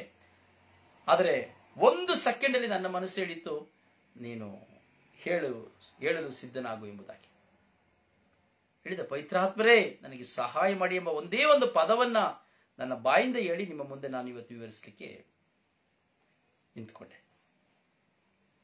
ಯಾಕೆಂದ್ರೆ ಪ್ರಿಯರೇ, ನೀವು ಎಣಿಸುವ ಹಾಗೆ ಅಲ್ಲ ಕೆಲವು ವಿಷಯಗಳನ್ನ ನಾವು ಪ್ರಕಟಿಸಲಿಕ್ಕೆ ಅಷ್ಟು ಸುಲಭ ಎಂಬುದಾಗಿ. ಯಾಕೆಂದ್ರೆ ಒಂದು ವಿಷಯಗಳನ್ನ ನಾವು ಪ್ರಕಟಿಸುವಾಗಲೂ ಹಲವಾರು ಜನರಲ್ಲಿ ಹಲವಾರು ವಿಧದ ಪ್ರಶ್ನೆಗಳು ಉಲ್ಪಣವಾಗ್ತದೆ. ಹಲವಾರು ಜನರಲ್ಲಿ ಹಲವಾರು ವಿಧವಾದಂತಹ ಕೆಲವು ಸಾರಿ ವಿಶ್ವಾಸಕ್ಕೆ ಧಕ್ಕೆ ತರುವಂತದ್ದು ಸಹ ಕಾರ್ಯಗಳು ಪ್ರಕಟವಾಗಿ ಹೋಗ್ತದೆ. ಅದನ್ನ ಎಚ್ಚರಿಕೆ ಇರಬೇಕು. ಈಗ ನಾನು ಇಲ್ಲಿ ಕೊಡ್ತಾ ಇರುವಂತಹ ಪವಿತ್ರಾತ್ಮ ಪ್ರೇರಣೆದಲ್ಲಿ ಕೊಡ್ತಾ ಇರುವಂತಹ ಈ ವಾಕ್ಯಗಳನ್ನ ಹಲವು ಉಲ್ಲೇಖಗಳು ಇನ್ನು ನಾನು ಕೊಡ್ಬೋದು. ಎಷ್ಟೋ ಧೂಪವನ್ನು ಕುರಿತಲ್ಲ ನಾನು ಕೊಡ್ಬೋದು, ನೋಡ್ತೀನಿ ನಾಳೆ ಸಾಧ್ಯವಾದರೆ. ಈ ಪ್ರಾರ್ಥನೆ ಧೂಪವನ್ನು ಕುರಿತು ನಾನು ಹೇಳಲಿಕ್ಕೆ ಆದ್ರೆ ಎಷ್ಟೋ ಕೊಡ್ಬೋದು. ಆದರೆ ಕೆಲವರು ಇದನ್ನೆಲ್ಲ ಯೋಚಿಸ್ತಾರೆ.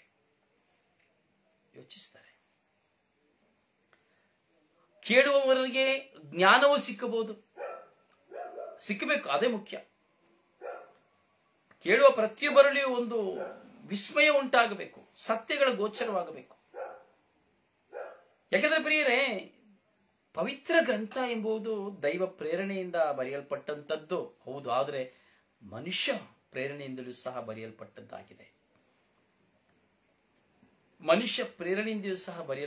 ಹಲವು ವಿಷಯಗಳನ್ನ ನಾವು ನೋಡಬೇಕಾದ್ರೆ ಅಲ್ಲಿ ಮನುಷ್ಯ ಪ್ರೇರಣೆಯನ್ನು ಸಹ ನಾವು ನೋಡ್ತೇವೆ, ಮಾನವನ ಪ್ರೇರಣೆಯನ್ನು ಸಹ ನಾವು ನೋಡ್ತೇವೆ. ಪವಿತ್ರ ಗ್ರಂಥದ ಏನ್ ಬ್ರದರ್ ಈಗೆಲ್ಲ ಏನೇನೋ ಹೇಳ್ತಾ ಇದ್ದೀರಲ್ಲ ಅನ್ಬೋದು. ಇದು ಸತ್ಯ. ಕೆಲವರು ಹೇಳ್ತಾರೆ ಪವಿತ್ರ ಗ್ರಂಥನೇ ಸತ್ಯ. ಇಲ್ಲ, ಪವಿತ್ರ ಗ್ರಂಥ ಸತ್ಯ, ಆದರೆ ಎಲ್ಲವೂ ದೈವ ಪ್ರೇರಣೆ ಇಲ್ಲ. ಮನುಷ್ಯ ಪ್ರೇರಣೆಯು ಸಹ ಸಂಪೂರ್ಣವಾಗಿದೆ ಎಂಬುದನ್ನ ಧ್ಯಾನಿಸಬೇಕು. ನಿಮ್ಮ ಮುಂದೆ ನಾನು ಹೇಳುವಂತ ಕೆಲವು ಸಂಗತಿಗಳು, ಕೆಲವು ವಿಷಯಗಳು ನಿಮಗೆ ಒಂದು ಇದನ್ನ ತರಬಹುದು, ಆಶ್ಚರ್ಯವನ್ನ ತರಬಹುದು. Praise the lord. ಆಶ್ಚರ್ಯ ತರಲಿಕ್ಕೂ ಸಹ ಸಾಧ್ಯವಾಗಬಹುದು. ಆ ವಿಷಯ ಏನಪ್ಪಾ ಅಂದ್ರೆ, ನಾವು ಆದಿಕಾಂಡವನ್ನ ನಾನು ತೆಗೆದುಕೊಳ್ಬೇಕಾದ್ರೆ, ಆದಿಕಾಂಡ ಪುಸ್ತಕ ನಾನು ತೆಗೆದುಕೊಳ್ತೇವೆ ಅಂದ್ರೆ, ದೇವರು ಆಕಾಶ ಭೂಮಿಯನ್ನ ಸೃಷ್ಟಿ ಮಾಡಿದರು, ಹೌದಲ್ವರ? ನಮಗೆ ಗೊತ್ತು ಚೆನ್ನಾಗಿ. ದೇವರು ಆದಿಕಾಂಡದಲ್ಲಿ ಆಕಾಶ ಭೂಮಿಯನ್ನ ಸೃಷ್ಟಿ ಮಾಡಿದರು. ಆಕಾಶ ಭೂಮಿಯನ್ನ ಸೃಷ್ಟಿ ಮಾಡಬೇಕಾದ್ರೆ, ದೇವರು ಎಲ್ಲವನ್ನ ಸೃಷ್ಟಿ ಮಾಡಿ ಬರಬೇಕಾದ್ರೆ, ಅಲ್ಲಿ ಯಾರನ್ನ ಆದಾಮ್ ಮತ್ತು ಅವ್ವಳನ್ನ ಅಲ್ಲಿ ಉಂಟು ಮಾಡಿದ್ದನ್ನು ನಾವು ನೋಡ್ತೇವೆ. ಅಲ್ಲಿ ಉದ್ಯಾನವನವನ್ನು ಉಂಟು ಮಾಡಿದ್ದನ್ನು ಸಹ ನಾವು ನೋಡ್ತೇವೆ. ಹೀಗೆ ಉಂಟು ಮಾಡಿದಂತ ದೇವರು ಅಲ್ಲಿ ಹಲವು ವಿಧದ ಸಂಕೇತಗಳೊಂದಿಗೆ ಹಾಗೂ ಶಾಪದೊಂದಿಗೆ ಏನ್ ಮಾಡ್ತಾರೆ?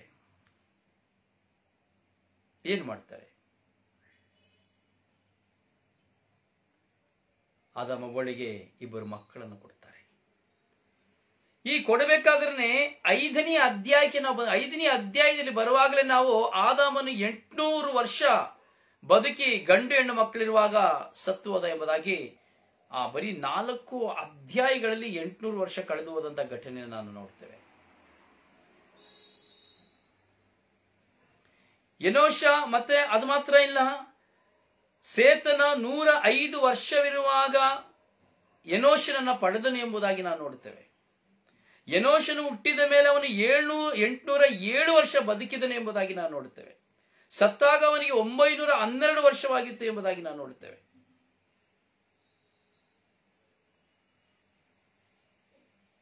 ಇಲ್ಲಿ ಕೆಲವು ಮರಣಗಳನ್ನ ನಾವು ನೋಡ್ತೇವೆ, ಎಷ್ಟು ಕಾಲ ಬದುಕಿದರೆ ಎಂಬ ಮರಣ. ಯಾವಾಗ? 5ನೇ ಅಧ್ಯಾಯದಲ್ಲಿ ನಾವು ನೋಡ್ತೇವೆ. ಪ್ರಿಯ, ಇದರ ಬಗ್ಗೆ ನಾವು ಅನೇಕ ವಿಷಯಗಳನ್ನ ನಾವು ಧ್ಯಾನಿಸಲಿಕ್ಕೆ ಉಂಟು.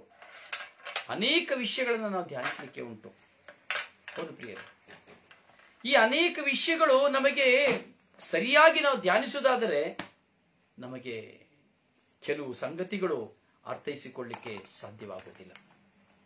ಕೆಲವು ಸಂಗತಿಗಳ ಅರ್ಥವೂ ಸಹ ನಮಗೆ ಆಗುವುದಿಲ್ಲ ಪ್ರಿಯರೇ. ಆದ್ರಿಂದ ನಾನು ಹೇಳ್ತಾ ಇದ್ದೇನೆ, ಕೆಲವು ವಾಕ್ಯಗಳು ವಿಸ್ಮಯಕಾರಿಯಾಗಿರ್ತದೆ, ಆದರೆ ಅದೇ ವಾಕ್ಯಗಳು ಸತ್ಯ ಎಂಬುದು ನಮಗೆ ಗೊತ್ತಿಲ್ಲ. ವಿಶ್ವಾಸದ ಮೂಲಕವಾಗಿ ಮಾತ್ರವೇ ನಾವು ಧರ್ಮಶಾಸ್ತ್ರವನ್ನು ಪಠಿಸಬೇಕಾಗಿದೆ. ಹೀಗೆ ಅದೇ ವಿಶ್ವಾಸದ ನಿಮಿತ್ತವಾಗಿಯೇ ಇಲ್ಲಿ ನಾವು ನೋಡುತ್ತೇವೆ, ಪ್ರಾರ್ಥನೆ ಎಂಬುದು ನಾವು ಮಾಡುವ ಎಲ್ಲಾ ಪ್ರಾರ್ಥನೆಯು, ಎಲ್ಲಾ ದೇವಜನರ ವಿಶ್ವಾಸಭರಿತವುಳ್ಳ ಪ್ರಾರ್ಥನೆಯು ಒಬ್ಬ ದೇವದೂತನ ಕೈಗೆ ಸಮರ್ಪಿಸಲಾಗುತ್ತದೆ.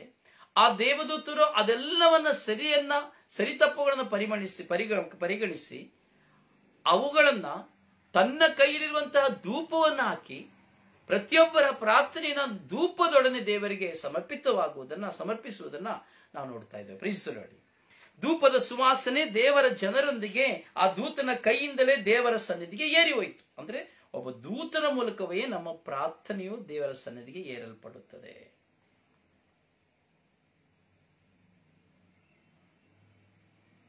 Price the Lord. Praise the Lord. Praise the Lord. 2ನೇ ಹಂತಕ್ಕೆ ಬರುವಾಗ ಇಲ್ಲಿ ಇನ್ನೊಂದು ವಿಸ್ಮಯ ಇದೆ. ಇದು ನೋಡಿ, ಆಯ್ತು, ದೇವರ ಸನ್ನಿಧಿಗೆ ಏರಿ ಹೋಯಿತು ಪ್ರಾರ್ಥನೆ. ದೇವದೂತನು ಧೂಪಾರತಿಯನ್ನು ಎತ್ತಿಕೊಂಡು ಅದನ್ನು ಬಲಿಪೀಠದ ಮೇಲಿದ್ದ ಕೆಂಡಗಳಿಂದ ತುಂಬಿಸಿ ಭೂಮಿಗೆ ಎಸೆದನು. ನೋಡಿ, ಇಲ್ಲೊಂದು ವಿಸ್ಮಯ.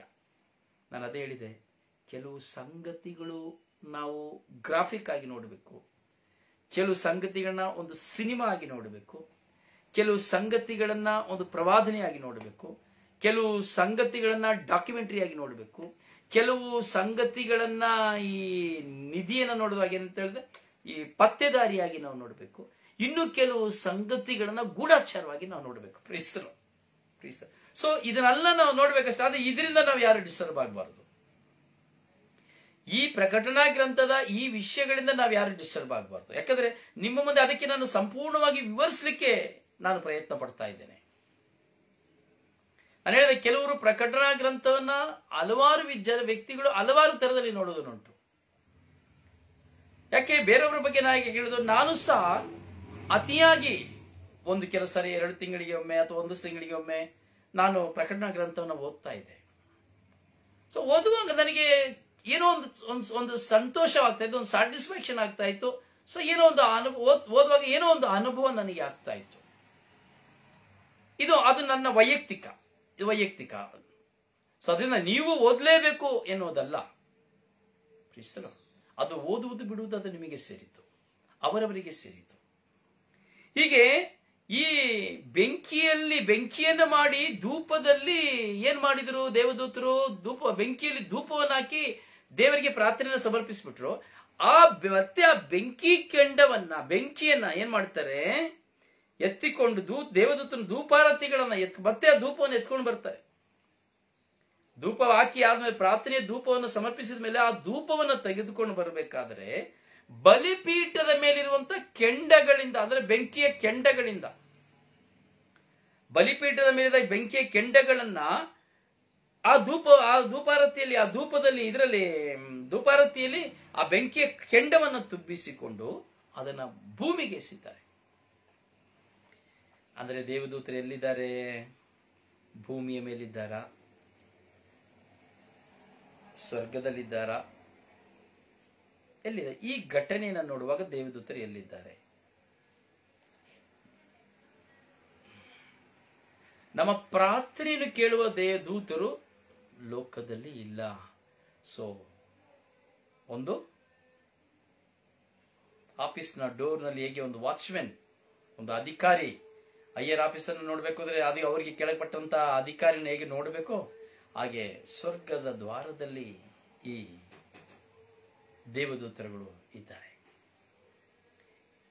ಹಾಗೆ ಬಲಿಪೀಠದ ಮೇಲಿಂದ ಕೆಂಡಗಳನ್ನ ತೆಗೆದುಕೊಂಡು ದೇವದೂತರು ಅದನ್ನ ಎಲ್ಲಿ ಬಿಸಾಡ್ತಾರೆ? ಭೂಮಿಗೆ ಎಸಿತಾರೆ. ಅಂದ್ರೆ ದೇವದೂತರು ಎಲ್ಲಿದ್ದಾರೆ? ಆಕಾಶದಲ್ಲಿದ್ದಾರೆ, ಸ್ವರ್ಗದಲ್ಲಿದ್ದಾರೆ, ಸ್ವರ್ಗೀಯ ನಿವಾಸದ ಬಾಗಿಲ ಬಳಿಯಲ್ಲಿದ್ದಾರೆ, ದೇವರ ಸನ್ನಿಧಿಯಲ್ಲಿದ್ದಾರೆ. ಸೊ ಆ ಕೆಂಡಗಳನ್ನ ತೆಗೆದುಕೊಂಡು ಅದನ್ನ ಭೂಮಿಗೆ ಎಸೆಯುತ್ತಾರೆ. ಆ ಭೂಮಿಯನ್ನು ಎಸೆಯುವಾಗ ಏನು ಸಂಭವಿಸಿತು ಎಂಬುದಾಗಿ ಯವಾನ್ರು ಹೇಳ್ತಾ ಇದ್ದಾರೆ. ಮಿಂಚು, ಗುಡುಗು, ಗರ್ಜನೆಗಳು, ಭೂಕಂಪವು ಉಂಟಾಯಿತು. ಮಿಂಚು, ಗುಡುಗು, ಗರ್ಜನೆ, ಭೂಕಂಪವು ಉಂಟಾಯಿತು. ನಮಗೆ ಗೊತ್ತಿಲ್ಲ.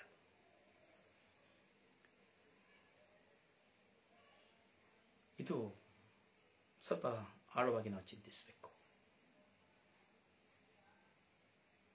ಆಕಾಶದಿಂದ ಬೀಸಲ್ಪಡುವಂತ ಕೆಂಡಗಳೇ ಮಿಂಚಾಗಿ ಬೆಂಕಿ. ನೋಡಿ, ಮಿಂಚು ಬಂದ್ರೆ ಸುಟ್ಟು ಬಿಡ್ತದೆ. ಆಕಾಶದಿಂದ ಮಿಂಚು ಭೂಮಿಗೆ ಹೊಡಿತು ಅಂದ್ರೆ ತೆಂಗಿನ ಮರಗಳು ಸುಟ್ಟು ಹೋಗ್ತದೆ, ಕಾಡು ಪೊದೆಗಳು ಸುಟ್ಟು ಹೋಗ್ತದೆ, ಕಾಡು ಸುಟ್ಟು ಹೋಗ್ತದೆ, ಮನೆ ಸುಟ್ಟು ಹೋಗ್ತದೆ. ಆ ಮಿಂಚಿಗೆ ಯಾರು ಸಿಕ್ಕಿದ್ರು ಸುಟ್ಟು ಭಸ್ಮ ಆಗ್ಬಿಡ್ತಾರೆ. Point number 1. ಎಲ್ಲಿಂದ ಬರೋದು ಆ ಮಿಂಚು? ಆಕಾಶದಿಂದ. ಸೊ ಒಂದು ಶಕ್ತಿ ಇದನ್ನೇ ಬರಲಿಕ್ಕೆ ಸಾಧ್ಯ.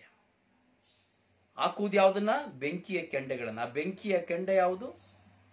ಆ ಮಿಂಚಿನಲ್ಲಿ ಬರುವುದು ಯಾವುದು? ಬೆಂಕಿ. ನಾವು ಗಣನೆಗೆ ತೆಗೆದುಕೊಳ್ಳುವಷ್ಟೇ. ನಾನು ಅದೇ ಹೇಳಿದೆ, ಕೆಲವು ಸಂಗತಿಗಳನ್ನ ಹಲವಾರು ವಿಧದಲ್ಲಿ ಗ್ರಾಫಿಕ್ಸ್ ಆಗಿ ನಾವು ನೋಡಬೇಕು, ಅದರಲ್ಲಿ ಉಲ್ಲೇಖವನ್ನು ನೋಡಬೇಕು, ಮತ್ತೆ ಅದರಲ್ಲಿ ಕೆಲವು ಸತ್ಯ ಘಟನೆಗಳನ್ನ ನೋಡಬೇಕು. ಮೇಲಿಂದ ಬೆಂಕಿಯನ್ನು ಬಿಸಾಡಲ್ಪಡ್ತಾ ಇದೆ, ಆ ಬೆಂಕಿ ಮಿಂಚಾಗಿ ಬರ್ತಾ ಇದೆ, ಮಿಂಚಾಗಿ ಬಂದು ಈ ಲೋಕದಲ್ಲಿ ಎಲ್ಲವನ್ನು ಸುಡ್ತಾ ಇದೆ. ಎಸ್, ಕರೆಕ್ಟಾ? ಕರೆಕ್ಟ್, ಎರಡು ಮಾತಿಲ್ಲ. ಬಿಸಾಡಲ್ಪಡುವಂತ ಬೆಂಕಿಯು ಮಿಂಚಾಗಿ ಭೂಮಿಗೆ ಬಂದು ಸುಟ್ಟಾಗ್ತಾ ಇದೆ. ಹಾಗಾದ್ರೆ ಮಿಂಚು ಎಲ್ಲಿಂದ ಬರ್ತಾ ಇದೆ? ಸ್ವರ್ಗದಿಂದ ಬರ್ತಾ ಇದೆ. ಸ್ವರ್ಗದಿಂದ ಬರ್ತಾ ಇದೆ, ಈ ಭೂಮಿಯಿಂದ ಬರ್ತಾ ಇಲ್ಲ. ಭೂಮಿಯಲ್ಲಿ ಏನೂ ಇಲ್ಲ, ಭೂಮಿ ಒಂದು ಗೋಳಾಕಾರ ಎಂಬುದಾಗಿ ಶಾಸ್ತ್ರಜ್ಞ ಹೇಳ್ತಾನೆ. ಈ ಭೂಮಿ ಎಲ್ಲಿದೆ? ಇಲ್ಲಿ ಮಧ್ಯದಲ್ಲಿ, ಇಲ್ಲಿ ಮಧ್ಯದಲ್ಲಿ ಹಿಂಗೆ ಉಂಡೆಯಾಗಿ ತಿರುಗ್ತಾ ಇದೆ ಅಷ್ಟೇ. ಈ ಮೇಲೆಲ್ಲ ಏನಿದೆ? ಮೇಲೆ ಸ್ವರ್ಗ ಎಲ್ಲ ಮೇಲಿರೋದು. ಈ ಭೂಮಿಗೂ ಸ್ವರ್ಗಕ್ಕೂ ಸಂಬಂಧನೇ ಇಲ್ಲ. ಈ ಭೂಮಿ ಕೆಳಗೆ ಏನೂ ಇಲ್ಲ. ಇನ್ನು ಹಲವಾರು ಗ್ರಹಗಳಿದೆ. ಭೂಮಿ ಕೆಳಗೆ ಹಲವಾರು ಗ್ರಹಗಳಿದೆ, ಹೌದಲ್ಲ? ಭೂಮಿಯ ಮೇಲೆಯೂ ಗ್ರಹಗಳಿದೆ, ಭೂಮಿಯ ಕೆಳಗೂ ಗ್ರಹಗಳಿದೆ. ಸೂರ್ಯನು ಸಹ ಭೂಮಿಯ ಮೇಲ್ಗಡೆ ಇದ್ದಾನೆ, ಚಂದ್ರನು ಸಹ ಭೂಮಿಯ ಮೇಲ್ಗಡೆ ಇದ್ದಾನೆ, ನಕ್ಷತ್ರಗಳು ಸಹ ಭೂಮಿಯ ಮೇಲ್ಗಡೆ ಇದ್ದಾನೆ. ಇದು ಗುಂಡು ಹಿಂಗೆ ತಿರುಗ್ತಾನೆ ಇದೆ ಅಷ್ಟೇನೆ, ತಿರುಗ್ತಾ ಇದೆ ಅಷ್ಟೇ. ಗುರುತ್ವಾಕರ್ಷಣ ಬಲ ಕಳೆದುಕೊಂಡು ತಿರುಗ್ತಾ ಇದೆ ಅಷ್ಟೇನೆ. ಪ್ರಿಯರೇ, ಇದನ್ನ ಚಿಂತಿಸಬೇಕಾದ್ರೆ ಈ ಭೂಮಿ ಗೋಲಾಕಾರವಾಗಿದೆ ಅಂತ ಮೇಲೆ ನೋಡ್ತೀವಿ, ಸ್ವರ್ಗ ಮೇಲೆ ಅಂತೀವಿ, ಕೆಳಗೆ ನರಕ ಅಂತೀವಿ. ಭೂಮಿಯ ಕೆಳಗೆ ಏನು ಇಲ್ಲ, ಆಕಾಶದ ಭೂಮಿಯ ಮೇಲೂ ನಮಗೇನು ಕಾಣೋದಿಲ್ಲ. ಇದು ತಿರುಗ್ತಾ ಇದೆ. ಮಧ್ಯಭಾಗದಲ್ಲಿ ನಾವಿದ್ದೇವೆ, ಮಧ್ಯಭಾಗದಿಂದ ತಳಭಾಗಕ್ಕೆ ಭೂಮಿ, ಪಾತಾಳ ಅಂದ್ರೆ ಭೂಮಿ, ಸೊ ಶಿಖರಗಳು. ಭೂಮಿಯ ಕೆಳಗೆ ಖನಿಜ ಸಂಪತ್ತು, ನೀರು. ಇದು ಭೂಮಿಯ ಮೇಲೆ ಆಕಾಶ ಮಂಡಲ, ಅಲ್ಲಿಯೂ ಸಹ ನೀರು. ಕೆಳಗೆಯೂ ನೀರು, ಮೇಲೆಯೂ ನೀರು, ಮಧ್ಯದಲ್ಲಿ ಮನುಷ್ಯ. ತಿರುಗ್ತಾ ಇದೆ ಭೂಮಿ, ರೌಡಾಗಿ ತಿರುಗ್ತಾ ಇದೆ. ಈ ಮೇಲಿನ ಭೂಮಿ ನೀರು ಕೆಳಗೆ ಬಂದ್ರೆ ಜಲಪ್ರವಾಹ ಶುರುವಾಗ್ತದೆ, ಕೊಚ್ಚಿಕೊಂಡು ಹೋಗ್ತದೆ. ಊರಿಗೆ ಊರು, ಇನ್ನು ನೋಡಿ ಮಳೆ ಬಂತು, ಕೊಚ್ಕೊಂಡು ಹೋಗ್ತದೆ. ಅಥವಾ ಕಡಲು ಸುನಾಮಿಯಾಗಿ ಗಾಳಿಯ ಒತ್ತಡದಲ್ಲಿ ಏರ್ತದ್ರೆ ಭೂಮಿಯಲ್ಲಿರುವಂತ ನೀರು ಮೇಲೆ ಬರ್ತದೆ, ಎಲ್ಲವನ್ನ ನಾಶ ಮಾಡ್ತದೆ. ಮೇಲಿನ ನೀರು, ಕೆಳಗೆ ನೀರು. ಮನುಷ್ಯನ ಮುಚ್ಚಿದ್ರೆ ಒಂದು ಕ್ಷಣದಲ್ಲಿ ಮನುಷ್ಯ ಸತ್ತು ಹೋಗ್ಬೋದು. ಇದೇ ವಿಚಿತ್ರ ವಿಸ್ಮಯಕಾರಿಯಾದಂತಹ ಕೆಲವು ಸಂಗತಿಗಳು. ಇದೆಲ್ಲ ನಾವು ಚಿಂತಿಸೋದು, ಇದೆಲ್ಲ ಚಿಂತನೆ ಮಾಡಿದ್ರೆ ಪ್ರಿಯರೇ ನಮಗೆ ಯಾವ ಆಸೆ ಬರೋದಿಲ್ಲ. ಲೋಕದಲ್ಲಿ ಯಾವ ಆಸೆ ನಮಗೆ ಬರೋದಿಲ್ಲ.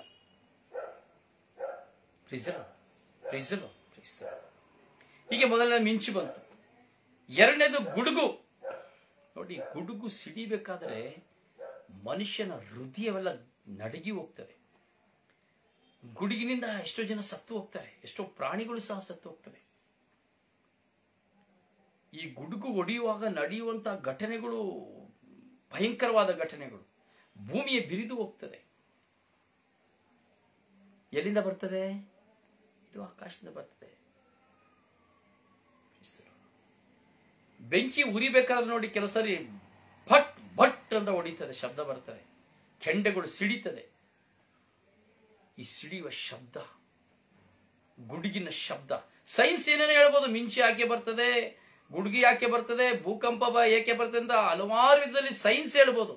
ಸೈನ್ಸ್ಗೂ ದೇವರಿಗೂ ಸಂಬಂಧನೇ ಇಲ್ಲ. ಸೈನ್ಸ್ ಎಂಬುದು ಮನುಷ್ಯನು ಇಲ್ಲಿ ಏನು ಅಂತ ಹುಡುಕುವವನಷ್ಟೇನೆ. ಸೈನ್ಸ್ ಅನ್ನ ಉಂಟು ಮಾಡಿದವರು ದೇವರು. ಆದರೆ ಆ ಸೈನ್ಸ್ ಅನ್ನ ಅರ್ಥ ಮಾಡ್ಕೊಳ್ಳಿಕ್ಕೆ ಯಾವ ಮನುಷ್ಯನಿಂದಲೂ ಸಾಧ್ಯವಿಲ್ಲ. ಮಂಗನಿಂದ ಮಾನವ ಅಂತ ಆ ಕಾಲದಿಂದ ಹೇಳ್ತಾನೆ ಅವರು ಇವತ್ತಿನವರೆಗೂ ಸೈಂಟಿಸ್ಟು. ಮಂಗ ಅದನ್ನು ಇವತ್ತಿನವರೆಗೂ ಮನುಷ್ಯ ಆಗಿದ್ದ ಒಬ್ಬರನ್ನ ನೋಡಿಲ್ಲ.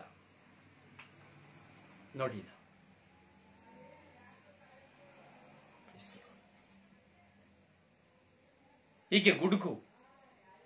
ಮೂರನೇದಾಗಿ ನಾವು ನೋಡ್ತೇವೆ ಘರ್ಷಣೆಗಳು. ನಾಲ್ಕನೇದಾಗಿ ನಾವು ನೋಡ್ತೇವೆ ಭೂಕಂಪಗಳು. ಪ್ರಿಯರೇ, ಇವೆಲ್ಲವೂ ಎಲ್ಲಿಂದ ಬರ್ತದೆ? ಆಕಾಶದಿಂದ ಬರ್ತದೆ. ಒಂದು ಶಕ್ತಿ ಭೂಮಿಯ ಮೇಲೆ ಬಿಡಬೇಕಾದರೆ ಆ ಭೂಮಿಯಲ್ಲಿ ಹಲವಾರು ಸಂಕೇತಗಳನ್ನ ನಾವು ನೋಡ್ತೇವೆ. ಸೊ ಅದರಿಂದ ನಮ್ಮ ಪ್ರಾರ್ಥನೆಗಳು, ನಮ್ಮ ಪ್ರಾರ್ಥನೆ ಜೀವಿತಗಳು ಪ್ರಿಯರೇ ಒಂದೊಂದು ಅನುಭವಗಳಲ್ಲಿ ನಾವು ಹೋಗಬೇಕು. ನಾವು ವಿಷಯಗಳನ್ನ ಸರಿಯಾಗಿ ನಾವು ಅರ್ಥ ಮಾಡ್ಕೊಳ್ಬೇಕು.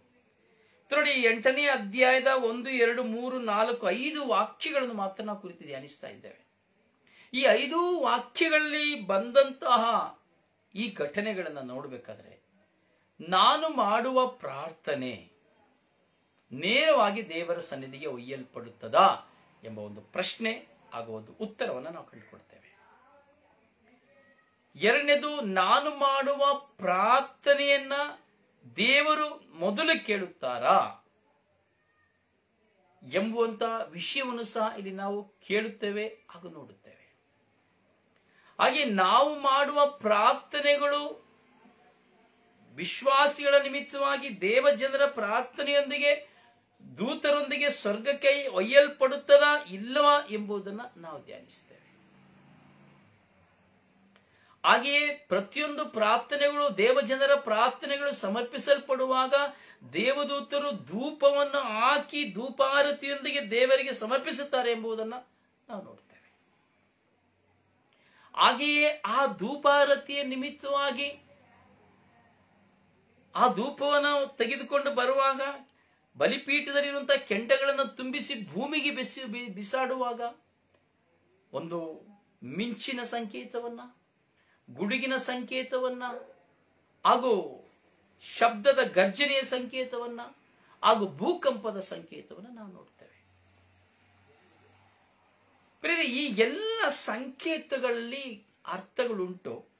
ಇದಕ್ಕಿಂತ ನಾನು ಹೇಳುವುದಕ್ಕಿಂತ ವಿಭಿನ್ನವಾದ ಅರ್ಥಗಳು ಸಹ ಇರಬಹುದು. ನಾನು ಹೇಳುವಂತಹ ಅರ್ಥವೇ ಸರಿ ಎಂಬುದನ್ನು ನಾನು ಹೇಳಲಿಕ್ಕೆ ಸಾಧ್ಯವಿಲ್ಲ. ಹಾಗೆ ಇದನ್ನು ಗ್ರಹಿಸುತ್ತಿರುವಂತಹ ನಿಮಗೂ ಸಹ ಈ ಕೇಳುವಂತಹ ಕೆಲವು ವಿಷಯಗಳು ಪ್ರಶ್ನಾರ್ಥಕವಾಗಿಯೂ, ಕೆಲವು ವಿಷಯಗಳು ಸಮಂಜಸವಾಗಿಯೂ, ಕೆಲವು ವಿಷಯಗಳು ಸಂಶಯಕಾರಿಯಾಗಿಯೂ ಇರಬಹುದು. ಯಾಕಂದ್ರೆ ಪ್ರಕಟಣಾ ಗ್ರಂಥವನ್ನ ನಂಬದೇ ಇರುವಂತವರು ಎಷ್ಟೋ ಜನ ಗುರುಗಳೇ ಇದ್ದಾರೆ. ನಾನು ಕಳೆದ ದಿನ ಗುರುಗಳಲ್ಲಿ ಕೇಳಿದೆ, ನಾನು ಫಾದರ್, ನನಗೆ ಈ ಪ್ರಕಟಣಾ ಗ್ರಂಥದ ಬಗ್ಗೆ ಸ್ವಲ್ಪ ನನಗೆ ಮಾಹಿತಿ ಬೇಕು. ಅದು ಅವ್ರು ನೇರವಾಗಿ ಹೇಳಿದ್ರು, ಬ್ರದರ್ ರೊಸಾರಿಯೋ, ನಮಗೆ ಸೆಮಿನರಿಲಿ ಪ್ರಕಟಣಾ ಗ್ರಂಥದ ಬಗ್ಗೆ ಎಲ್ಲ ಏನು ಹೇಳಿ ಕೊಡ್ಲಿಲ್ಲ, ಇದ್ರ ಬಗ್ಗೆ ನಮಗೇನು ಮಾಹಿತಿಗಳು ಇಲ್ಲ, ಏನೋ ಒಂದೆರಡು ವಿಷಯನ ಅಷ್ಟೇನೆ ಹೊರತು ಇದರ ಬಗ್ಗೆ ನಮಗೆ ಯಾವುದನ್ನು ಸಹ ಕಲಿಸ್ಲಿಕ್ಕಿಲ್ಲ, ಸೆಮಿನರಿಲಿ ಕಲಿಸ್ಲಿಲ್ಲ ಎಂಬುದಾಗಿ ಹೇಳಿದರು. ನನಗೆ ಗೊತ್ತಿಲ್ಲ. ಆದರೂ ಸಹ ಕಲೀಲಿ, ನಾವು ಕಲಿದೇ ಹೋಗಲಿ, ಕಲಿತ್ಕೊಳ್ಳದೆ ಹೋಗಲಿ, ನಾವು ಪವಿತ್ರಾತ್ಮ ಪ್ರೇರಣೆಯಿಂದ, ಪವಿತ್ರಾತ್ಮ ಮುಖಾಂತರವಾಗಿ, ಪವಿತ್ರಾತ್ಮರ ಜ್ಞಾನದಿಂದ ಕೆಲವು ಸಂಗತಿಗಳನ್ನ ನಾವಾಗಿ ನಾವೇ ಅರ್ಥ ಮಾಡಿಕೊಳ್ಳಿಕ್ಕೆ, ವಿವರಿಸಲಿಕ್ಕೆ ಆ ಪವಿತ್ರಾತ್ಮರ ಸಹಾಯನ ಯಾಚಿಸಬೇಕು. ಇದೇ ನಾನು ನಿಮಗೆ ಹೇಳುವಂಥದ್ದು. ಪ್ರೀಸ್ ದ ಲಾರ್ಡ್. ನಾನು ಹೇಳಿದ ಅರ್ಥ ಆಗ್ತಾ ಇದೆ ಪ್ರಿಯರೇ? ಸೊ ನಿಮಗೆ ಅದನ್ನ ಕನ್ಫ್ಯೂಸ್ ಆಗ್ತಾ ಇದೆಯಾ? ನೀವು ಕೇಳ್ತಾ ಇರುವಂತಹ ಈ ಧ್ಯಾನದಲ್ಲಿ ನಿಮಗೆ ಕನ್ಫ್ಯೂಸ್ ಆಗ್ತಾ ಇದೆಯಾ? ಅಥವಾ ನಿಮಗೆ ಅರ್ಥಗರ್ಭಿತವಾಗಿ ಅರಿವಾಗ್ತಾ ಇದೆಯಾ? ದಯವಿಟ್ಟು ಒಮ್ಮೆ ನಿಮ್ಮ ಸದುತ್ತರವನ್ನು ಕೊಡಿಯಲ್ಲ, ನಿಮ್ಮ ಉತ್ತರವನ್ನು ಕೊಡಿಯಲ್ಲ. ನಿಮಗೆ ಏನು ಅನಿಸ್ತಾ ಇದೆ ಅನ್ನ ಕೇಳಬೇಕಾದ್ರೆ, ಯಾಕೆಂದ್ರೆ ನಾವು ದೂತರ ಬಗ್ಗೆ ಮಾತನಾಡ್ತಾ ಇದ್ದೀವಿ, ಕೇಳ್ತಾ ಇದ್ದೀವಿ, ಒಂದು ಧೂಪದ ಬಗ್ಗೆ ಕೇಳ್ತಾ ಇದ್ದೀವಿ, ಪ್ರಾರ್ಥನೆ ಬಗ್ಗೆ ಕೇಳ್ತಾ ಇದ್ದೇವೆ. ಸೊ ಕೇಳುವಾಗ ನಮಗೆ ಸರಿಯಾದ ಮಾಹಿತಿ ಬೇಕು. ಅಂದ್ರೆ ನೀವು ಸಹ ನಾಳೆ ಮತ್ತೊಬ್ಬರಿಗೆ ಹೇಳಲು ಈ ಒಂದು ಮಾಹಿತಿ ತುಂಬಾ ಉತ್ತೇಜನಕರವಾಗಿದೆ. ಅದರಿಂದ ನಾವು ಧ್ಯಾನಿಸುವಂತಹ ವಿಷಯಗಳು, ಪ್ರಿಯ ನನ್ನೊಬ್ಬರಿಂದ ನೀವು ಪ್ರಾರ್ಥಿಸುವಾಗ ನಾನು ಈ ವಿಷಯಗಳನ್ನ ಇನ್ನಷ್ಟು ನಿಮ್ಮ ಮುಂದೆ ನಾನು ಬೆಳಕಿಗೆ ತರಲಿಕ್ಕೆ ಸಾಧ್ಯವಾಗ್ತದೆ. ಖಂಡಿತವಾಗಿಯೂ ಪ್ರಿಯ, ಅಷ್ಟು ಸುಲಭ ಅಲ್ಲ. ನೋಡಿ, ಈ 7 ಅಧ್ಯಾಯಗಳನ್ನ 27 ಗಂಟೆಗಳ ಕಾಲ 27 ಸೆಷನ್ ಆಗಿ ವಿವರಿಸುವುದು ಅಷ್ಟು ಸುಲಭ ಅಲ್ಲ, ಅಷ್ಟು ಧೈರ್ಯವೂ ಅಲ್ಲ ಪ್ರಿಯರೇ. ಇದು ನಾನು ವಿವರಿಸಲಿಕ್ಕೆ ಸಾಧ್ಯವಿಲ್ಲ. ನನ್ನೊಳಗಿರುವ ಒಂದು ಶಕ್ತಿ ಇದನ್ನು ವಿವರಿಸಲಿಕ್ಕೆ ನಿಮ್ಮ ಮುಂದೆ ಬರಬೇಕು ಅಷ್ಟೇ ಹೊರತು ಇಲ್ಲಂದ್ರೆ ಇದು ಖಂಡಿತವಾಗಿಯೂ ಸಾಧ್ಯ ಇಲ್ಲ. ಯಾಕೆಂದ್ರೆ ಇದನ್ನೆಲ್ಲ ಕೆಲವು ಸಾರಿ ಗುರುಗಳಾದವರು ಅಥವಾ ನಾನು ಬೈಬಲ್ ಪ್ರಖ್ಯಾತರಾಗಿದ್ದೇನೆ, ಡಾಕ್ಟರೇಟ್ ಪಡ್ಕೊಂಡಿದ್ದೇನೆ ಎಂದು ಹೇಳುವವರ ಮುಂದೆ ಕೆಲವು ಸಾರಿ ಈ ವಿಷಯಗಳು ಅಲ್ಲಗೆಳೆಯುವಾಗಿ ಬರಬಹುದು. ನಿಮಗೇನು ಗೊತ್ತು, ನಾವು ಓದಿದ್ದೀವಿ, ನಾವು ತಿಳಿದಿದ್ದೀವಿ ಎನ್ನುವಂಥ ಮಾದರಿಯ ಪ್ರಶ್ನೆಗಳು ಸಹ ನಮ್ಮ ಮುಂದೆ ಬರುವಂಥದ್ದುಂಟು. ಅದರಿಂದ ಈ ಸಂದೇಶವನ್ನು ಸಾರುವಾಗ ಅತಿ ಜ್ಞಾನವಾಗಿಯೂ ಎಚ್ಚರಿಕೆಯಾಗಿಯೂ ನಾನು ಸಾರಲ್ಪಡಬೇಕು. ಯಾಕೆಂದ್ರೆ ಈ ಪವಿತ್ರ ಗ್ರಂಥದಲ್ಲಿ ಇವತ್ತು ನಾವು ನೋಡಿದ್ದೇವೆ, ಹೊಸ ಒಡಂಬಡಿಕೆಯಲ್ಲಿ ನಾವು ಪ್ರೇಷಿತರ ಕಾರ್ಯಕಲಾಪಗಳನ್ನು ಬಿಟ್ಟು ಸಂತ ಪೌಲರ ಪುಸ್ತಕಗಳು, ಯೋವಾನರ ಪತ್ರಗಳು, ಯಾಕೋಬರ ಪತ್ರಗಳು ಇವೆಲ್ಲವನ್ನು ಧ್ಯಾನಿಸಿದ್ದೇವೆ. ಇನ್ನೂ ಒಂದು ಪತ್ರ ಧ್ಯಾನಿಸುವ ಯೂದನ ಪತ್ರವನ್ನು ನಾವು ಸರಿಯಾಗಿ ಧ್ಯಾನಿಸಿದ್ದೇವೆ. ನನಗೆ ಜ್ಞಾಪಕ ಬರ್ತಾ ಇಲ್ಲ. ಅದೊಂದೇನಾದ್ರೂ ಒಂದು ಬಿಟ್ಟಿದ್ದೇನಾ ಎಂಬ ಒಂದು ಚಿಂತನೆ ಬರ್ತು, ನನಗೆ ಗೊತ್ತಿಲ್ಲ.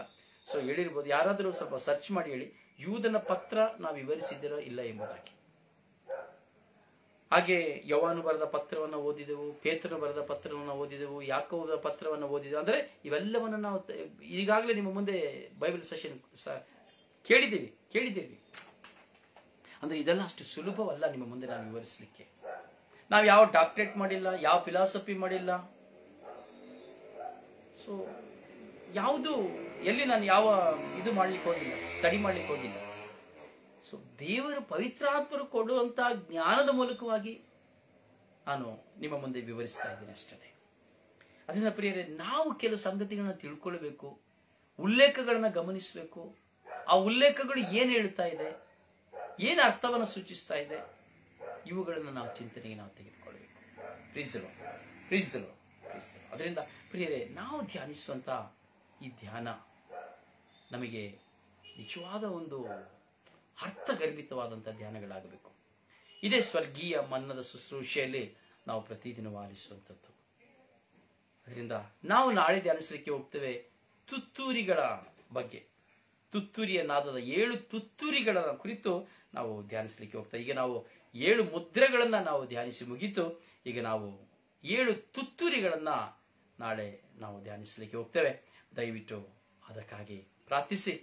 ನಿಮಗಾಗಿ ಪ್ರಾರ್ಥಿಸುವ ನಿಮ್ಮ ಸೇವಕ brother Rosario Pandavapura. Praise the Lord. God bless you.